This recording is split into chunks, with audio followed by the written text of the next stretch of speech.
Marat Pramudita sinapa kagungan ulun aduka piwarane kondo luwih nanging budaya luhur berita tempo palupi marsudi peteging dalem ing kautaman kemangan kondo nyaring puting basa dongeng kuno musuh-musuh ini narasaya karaos ula cari langkara sawani urip diri rasa mangsa mancani ing jalma angin kaca jawe wis aku carita ana bojo wis kagelar jare pakuliran yoku jatiraweh sami pagelaran iki bawa Surya Candra karo Timangartika wis putrate kamu sesahari latri Anitri Bawono kawateng ing Sina Gilir kemanti tempat dadi tangan dina sasi marsi ing tukang sahabat Permulaan tanggar-tanggar isi orang butuh capati ngerbiata dipadani kutu-kutu alam katuku Burung yang beruntung ya tadi beranatan bagi jalan Padang terangan senari sanggang naik dengan satu bawani jagat Mungkin jagat ini patuh minggu-minggu Mungkin kalangan mungkin abang berkangga Namun kecil yang bilang bila tahu bumi Saya tahu sumber pesan di Bangarko Kau pasal belakang aku dan kau pakai jenar kapur papan senari janjuang pasoto Pamuto kantong ujiku royo-royo Amang menikah biru moyo-moyo Pojok gunung kemalan ketemu kasih unik malam Banjono Lenggat, lenggut Yang diroyok untuk bangun domiko Tamu-tamu sedang selengah lodasi Telah songgo buku karang tegal sawai Panggur siwa pangapunut Islam sebenar di sini dan mikul haru kuning Sada berantakan sonor wangi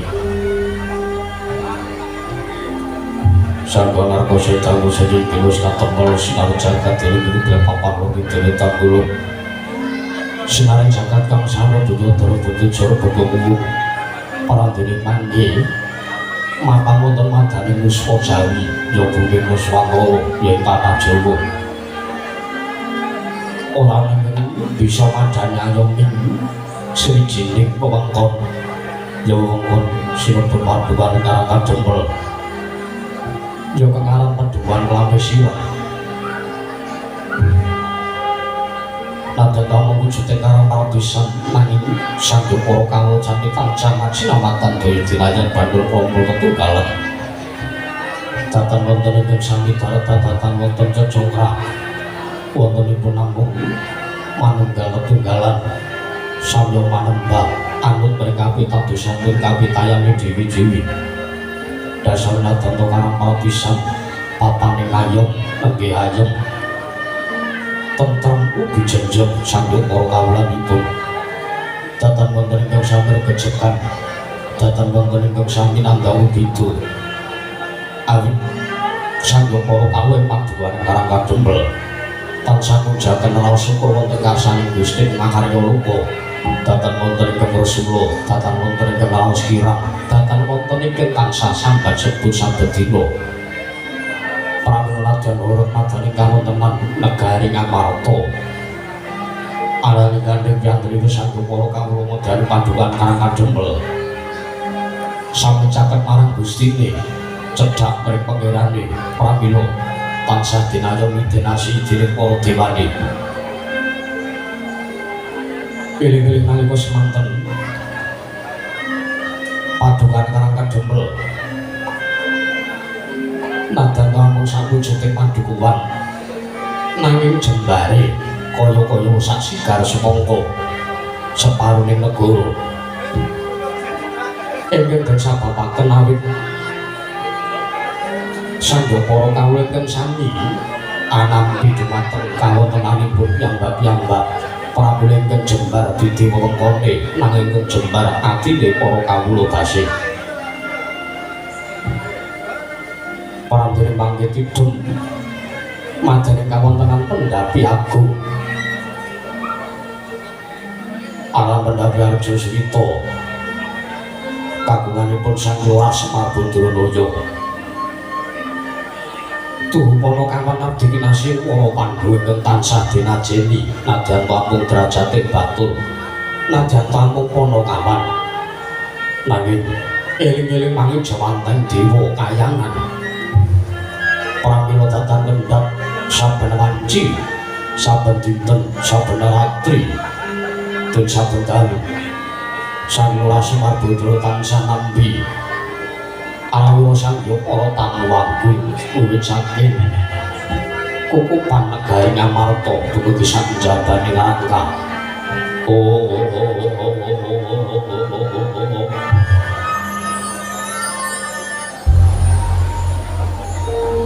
Padungan karang kadempel kaliyan Masir Pamukir. Kula jinawi Demang Paripakar Tata-tata Raharja. Dasar nadana karang kapisan Gedya Bori pepasan sawijining negara Padang Jagati dhuwur kusih adoh kuncawane turta kasusuring Manca-Praja kasinten kepareng caket dina mangarsa anggena arawuh wonten padaning pendhapi Arja Sita wonten ing Pandukan Karang Kadempel Om Sang Hyang Para Putra saking Sang Lurah Semarbudra nggih Sang Lurah Naragaring datang kantun Sang Lurah Petruk kantun bolong tirti Lurah Bagong ora dening mangke Sang Lurah Semarbudra kaya nambi nugrahaning Jawata awit nambi rawuhipun para lancur-lancur Pandhawa datang kantun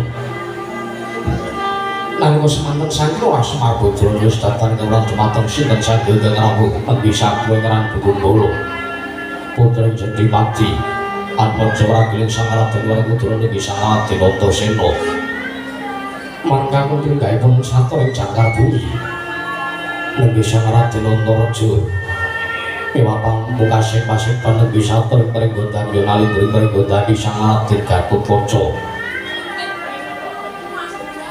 Pranggene mangke wonten madaning pendhapi Arja Swita wonten Pandukan Karang Kadempel Datanana kawulingking Sang Hyang Prabu awit gawe kaya-kaya kepasi dina Sang Lurah Semarbudra nangsa pepanggihan dumateng Sang Hyang Para Putra Temah Sang Hyang Para Lancur Pandhawa sami rawuh madaning pendhapi ageng Pandukan Karang Kadempel tanggape gati Sira Sang Semarbudra yang sesikraan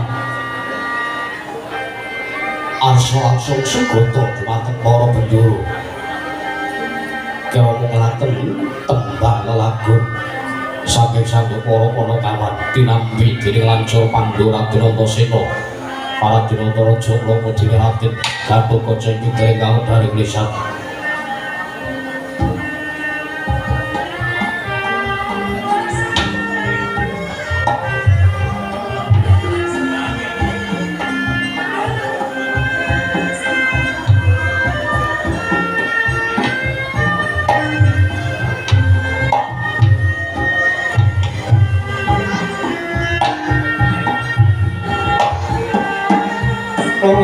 ingkang sasangka kumanyarap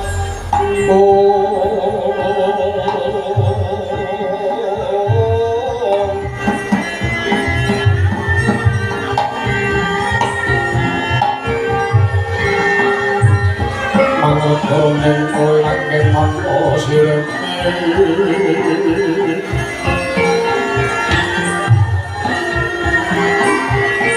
alam kang mas mok ning langit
Pertinan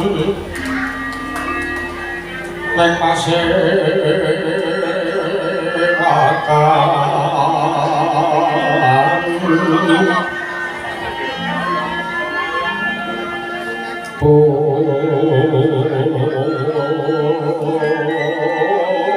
Pusana maneka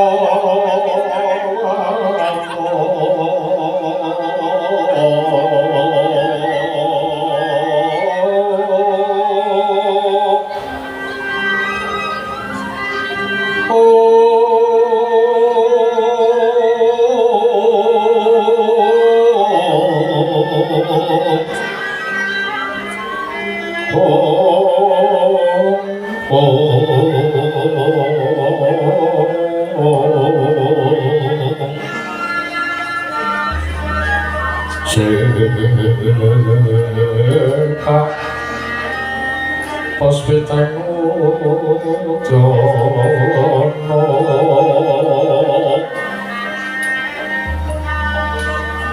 Iwang manca saroko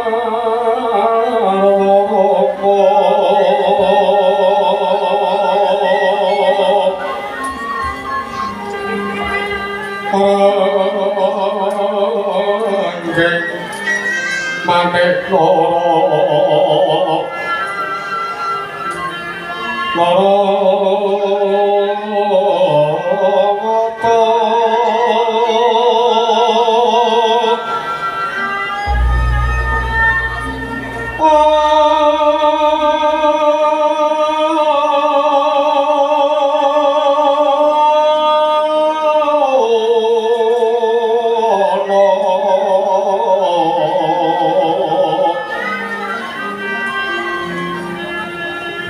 Obro prabana kangsu Mira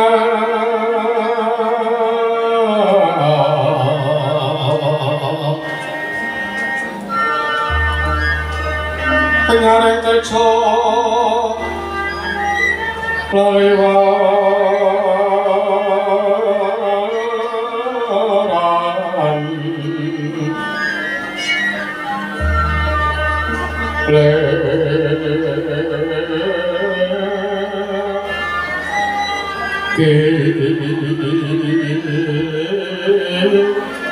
Lagi sireng adet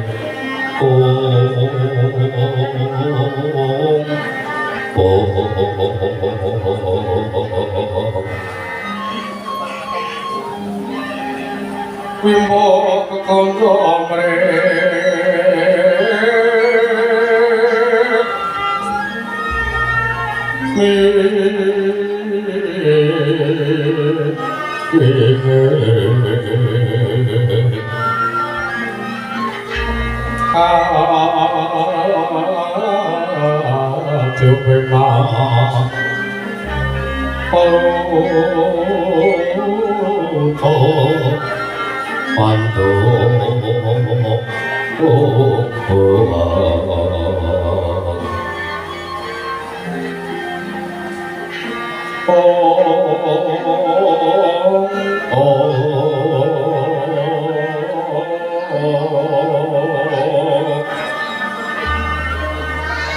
Saparan panganggaku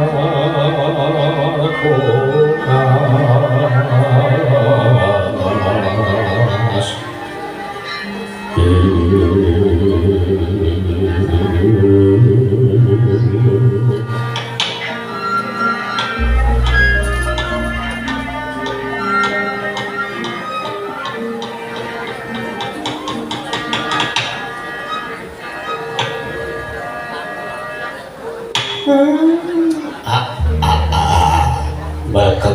Kaguk sabdune tombel kaya ketiban daru gendenge Semar ning atase mengsang Semar Badranaya wae lah kok iki dirawuhi karo para priyagung para winasis dirawuhi karo para Punggawa ya lancur-lancur Pandhawa. Aku wis tanggap. Aku wis tanggap nek sing arep rawuh ning kene kuwi para priagung, para her-her. Mula mau tak tanggapke gliyungan. Anakku wedok tak kon gliyong. Si Trimil memang. Tur meneh Semar iki ya ngrumangsani. Gandeng aku iki dudu wong sing duweni jabatan apa-apa. Mula rasah leboke ladrak. Tak cemplungin dangdut wae man. Krasa kearifan lokal desane. Ndara Antasena ngaturaken kasugengan sarawuh jengandika. Ndara Antasena anggenipun rawuh wonten ing Karangajembel Ndara. Antuk berkah pamujining Kakek Semar sowan kuning Pedukan Karangajembel mangke dudu Yuwana Walangan Sriji apa kek. Kabeh iki tak kira merga saka pangudang sartane pamemung iki Semar Badranaya. Ingkang kawit Antasena cilik tansah ora kendhat. Nggone tansah ngayomi sartane momong kelawan jagate Antasena wiwit cilik kek. Mula kang saka kuwi nganti Antasena dewasa kaya ngene ora walangan siji apa. Ingkang tak kira samengko bakal gawe bombong sartane tentrem uripe Antasena sakjroning lakon urip ning alam padang kek. Nggih. Ya. Ora liwat yen to kakene Semar ngaturake pambagiraja ana ngarsaku aku ngaturke sembahku katura ya kek. Mengkene nuwun sewu sampeyan ampun ngwawayadat lho. Ngwawayadat piye? Wis jamak lumrah yen to Taruna lawan Merda kudu ngaturake bekti. Tinemune Antasena kuwi padha karone atmajamu, padha karone aku kuwi anakmu kek. Mula kang suruh yen aku ngaturke bekti aja mbok pambenge, aja mbok tampik tamangono. Mengkene senes kok babakan umur sing kula gagas, senes kok babakan inggih menika enom tuwa gedhe cilik. Gedhe cilik apa sing genah sampe? Gedhe cilik tegese aku gedhe ngono isih cilik ngono bareng. Ning nuwun sewu, Semar niku ngrumangsani nek Semar niki mung derajate ngaceplik. Kula ngrumangsani nek kula niki mung wong loro sakudon telu sakurupan. Wedi kula nek ngantos Semar nampi sembahipun para bendara, engko gek-gek saksampunipun kula nampi sembahipun Ndara Antasena kaliyan sembahipun lancur-lancur Pandhawa. Engko gek-gek enten napa-napa enten walat sing tumiba teng Semar Gusti. Aja salah penampa ning Kakek Semar Badranaya. Jalaran aku ngaturke bekti mengsane Kakek Kayantaka kuwi ora kok aku ngaturke bekti ana ngersane Siwa Badrana babar pisan ora. Nanging kondange akeh padha nyebutake yen to Kyai Semar Badranaya kuwi ditesan Buang Bathara Ismaya. Lha Antasena uga wis nyuwuhi dhewe yen to jati dirine Kyai Semar Badranaya kuwi oleh ujaba mung dewa Wijawantah ya kuwi Wang Pikulun Ismaya. Mula kang saka kuwi ora-orane yen to mengko Kyai Semar bakal kuwalat itu duga napa sembahyang Antasena kae. Sampeyan ngendika kaya ngoten mau lak nggih kula mboten riko, kula mboten ajrih Ndara nggih. Sembahipun Ndara Antasena kula tampi dawah sami-sami. Ya. Mboten langkung prayogaken lenggahipun Ndara. Kawene Semar kaya Semar kurang prayoga selangkung kae. Nuwun sewu Ndara Antareja putra pambayut tunggul pawenang. Kula ngaturaken kasugengan rawuhipun Ndara. Alto berkah pamujining Siwana Yantaka Karangajembel. Sowan Antareja Jakar bungane Karangajembel ora langan swiji apa. Ya mung aku ngaturake sembah bektiku katura. Sungkem kunjana ngersane Kyai Semar Badranaya. Nggih. Kula tampi dawah sami-sami. Kalprayogan lenggahipun Ndara. ya wis ora kurang prayoga prataning satra jakar bungone padukan karangan jembel kene Siwa Semar Bajraloya mboten langkung Ndara Gatotkaca kok lenggah teng wingking piyambak kula ngaturaken bekti kula ngunjuk Ndara Gatotkaca Siwa Semar Bajraloya Jawa wayatet yen pantes ngaturake sugep satare pantes ngaturake bukti mesine Gatotkaca dudu Siwa Semar Bajraloya jalaran Gatotkaca kuwi wiwit cilik wiwit muncul kanthi gelem cabang kanthi celaprak wiwit Gatotkaca isih wujud cabang tunggu nalika semono mesti bae Kyai Semar sing tansah ndereke luwih Panakawan gedhe lelabuhane tumrap lancur Pandhawa utamane Gatotkaca kula kang sapa kuwi aja kleru penapa sapane aja walang ati